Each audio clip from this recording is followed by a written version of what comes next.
저는 파리 여행을 하고 나서 파리 사람들이 정말 부러웠어요.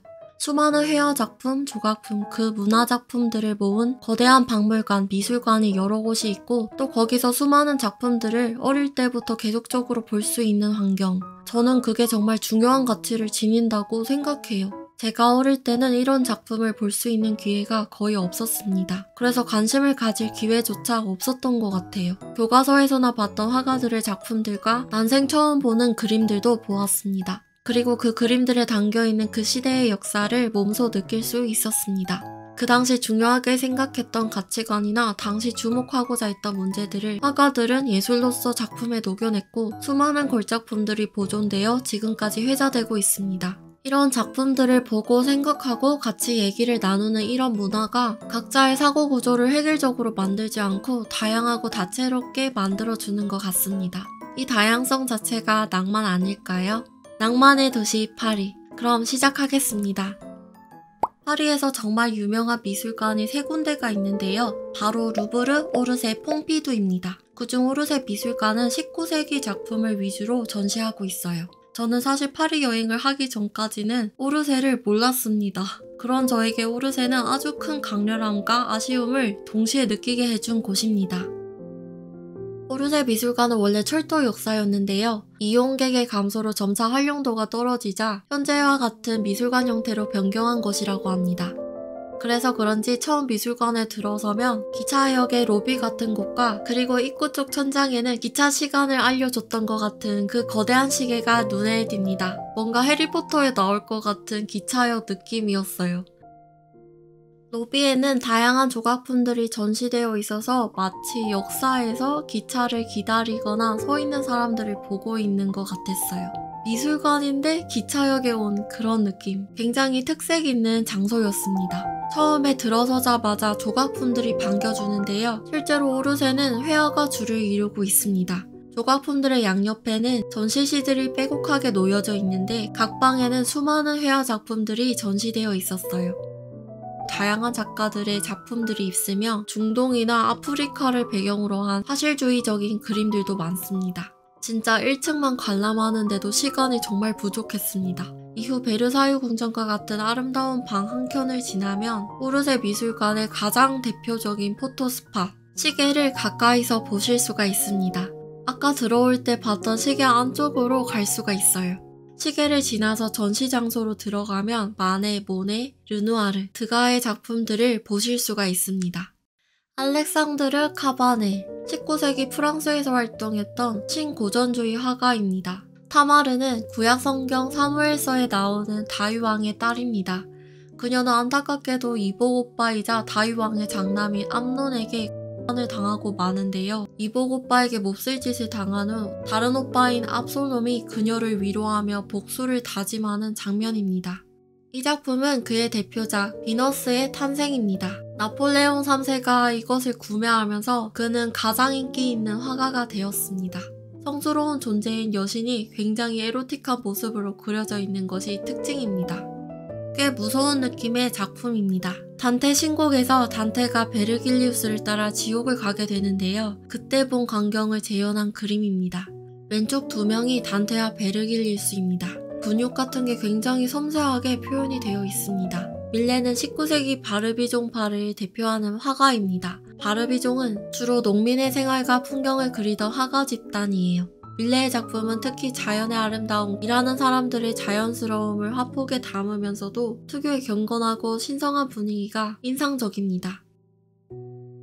클로드 모네. 모네는 인상주의의 아버지로 불리고 있습니다. 그의 작품을 보면 대체적으로 윤곽이 뚜렷하지는 않지만 빛의 조각이라고 할까요? 그것들이 나풀나풀 생동감이 넘치고 그에 따른 사물의 형태가 완성되는 느낌이 있습니다. 그래서 그의 작품은 대체적으로 빛을 머금거나 일렁이는 느낌의 화사한 작품들이 많았어요. 모네는 빛에 따라 다른 루앙 대성당의 그림을 30점 넘게 그렸습니다. 루앙 대성당에 쬐이는 빛이 낮과 밤, 계절마다 달라져 서로 다른 색감을 부여하는 모습에 깊은 인상을 받았다고 합니다.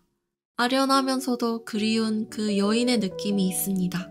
그 색채와 묘사가 굉장히 환상적인 작품이었어요. 튤립의 싱그러움과 그 일렁거림이 느껴집니다. 에두아르 마네. 사실주의에서 인상파로 전환하는 중투적 역할을 한 화가입니다. 그의 화풍은 단순한 선처리와 강한 필치, 풍부한 색채감에 있습니다. 종교 신화적, 역사적인 주제에 대해서는 거의 그리지 않았고요. 현실적인 주제, 거지나 가수, 집시, 카페 손님 등의 모습을 그렸습니다. 풀밭 위의 점심 식사는 당시 센세이션했던 작품입니다. 숲속 피크닉을 간 사람들을 그렸는데 여성의 나체가 풍속을 물랑케 한다고 공격을 받았습니다. 하지만 그의 과감함에 이끌린 청년 화가들이 굉장히 많았다고 합니다. 마네와 경쟁 관계였던 모네는 마네의 풀밭 위의 점심 식사가 살롱전에서 엄청난 반응을 불러일으키자 같은 제목의 그림을 그렸습니다. 집세를 내지 못했을 때 집주인에게 이 그림을 담보로 맡겼고 후에 그림을 찾았을 때는 창고에 방치되어 곰팡이가 녹슬어 있었다고 합니다. 마네는 이 그림을 복원하기 위해 3조각으로 그림을 나누었고 지금은 2조각만이 걸려져 있는 상태입니다.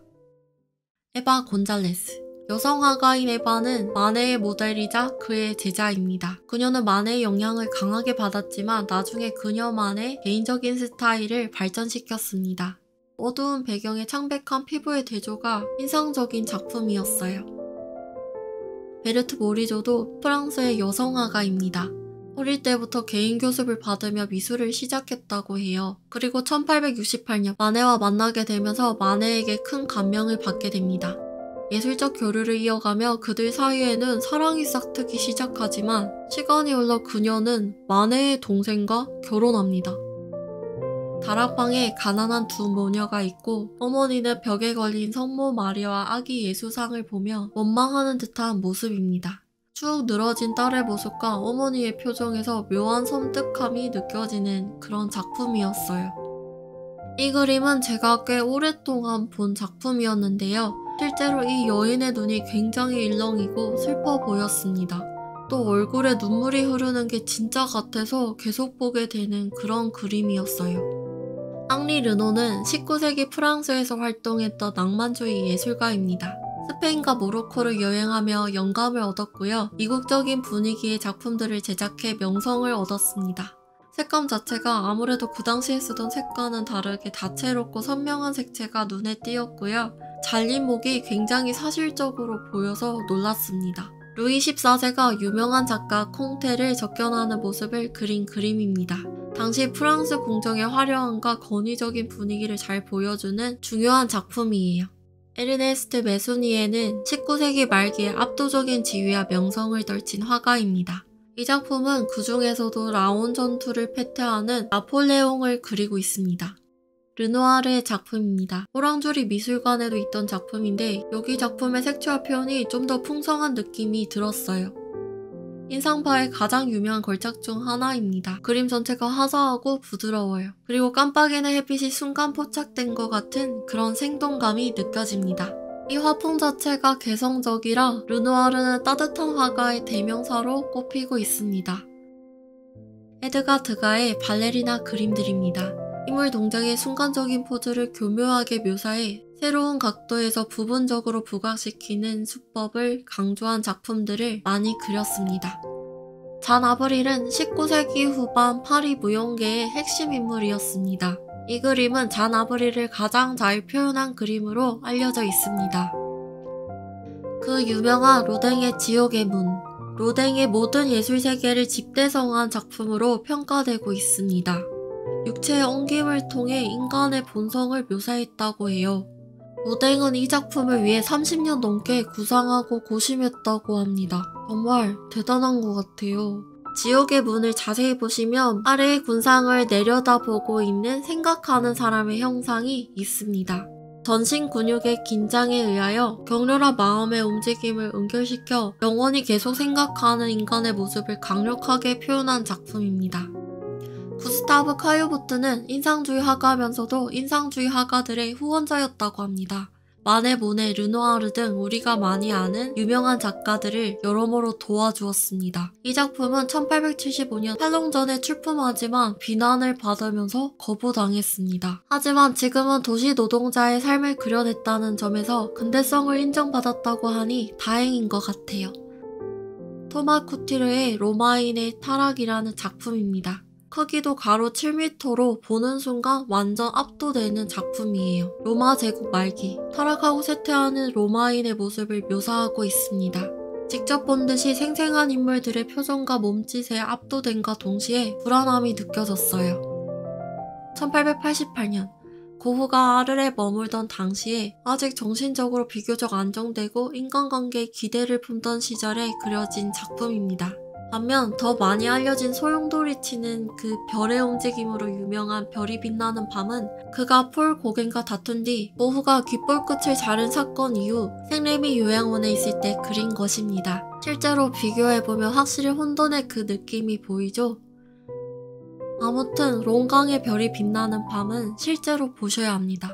촘촘하면서도 가감한 터치들이 어우러져 강의 표면에 비친 일렁이는 불빛과 별의 반짝임이 풍성하고 생동감이 넘쳐서 정말 살아 숨쉬는 듯한 그런 느낌이었어요. 서로 몸을 기댄 두 남녀를 바라봤던 고흐의 따뜻한 시선이 느껴지는 그림이었습니다. 그의 세계는 예민하고 아름다웠고 어려운 삶에서도 아름다운 순간들을 바라보고 그림에 담으려고 했던 그의 노력이 느껴졌습니다. 유진 보슈는 고흐의 재능을 알아보고 많은 도움을 주었다고 합니다. 고흐는 정말 노란색을 잘 쓰는 작가인 것 같아요. 또한 밤하늘에 반짝이는 별들이 배경으로 되어 있어서 일반적인 초상화와는 다른 독특한 느낌이 있었어요. 이 그림은 첫 번째와 두 번째 버전이 있는데 이건 두 번째 버전으로 왼쪽은 방고흐의 자화상, 오른쪽은 그의 여동생 빌레미나라고 합니다. 이렇게 오르세 미술관을 같이 둘러보았습니다. 제가 언급한 그림은 정말 오르세의 일부분이에요. 꼭 보셔야 하는 작품들 위주로 꾹꾹 눌러 담았습니다. 저희는 규모를 잘 몰라서 한 3시간 정도 예상하고 갔었는데 정말 터무니없이 부족했어요. 그래서 제대로 둘러보지 못한 점이 정말 너무나도 아쉽습니다. 또 고흐의 자화상이 대여된 상태여서 저는 그것도 못 본 게 또 아쉬웠어요. 이 영상 보시면 언젠가 오르세 미술관을 방문하셨을 때 분명 200% 이상 즐기실 수 있으실 거예요.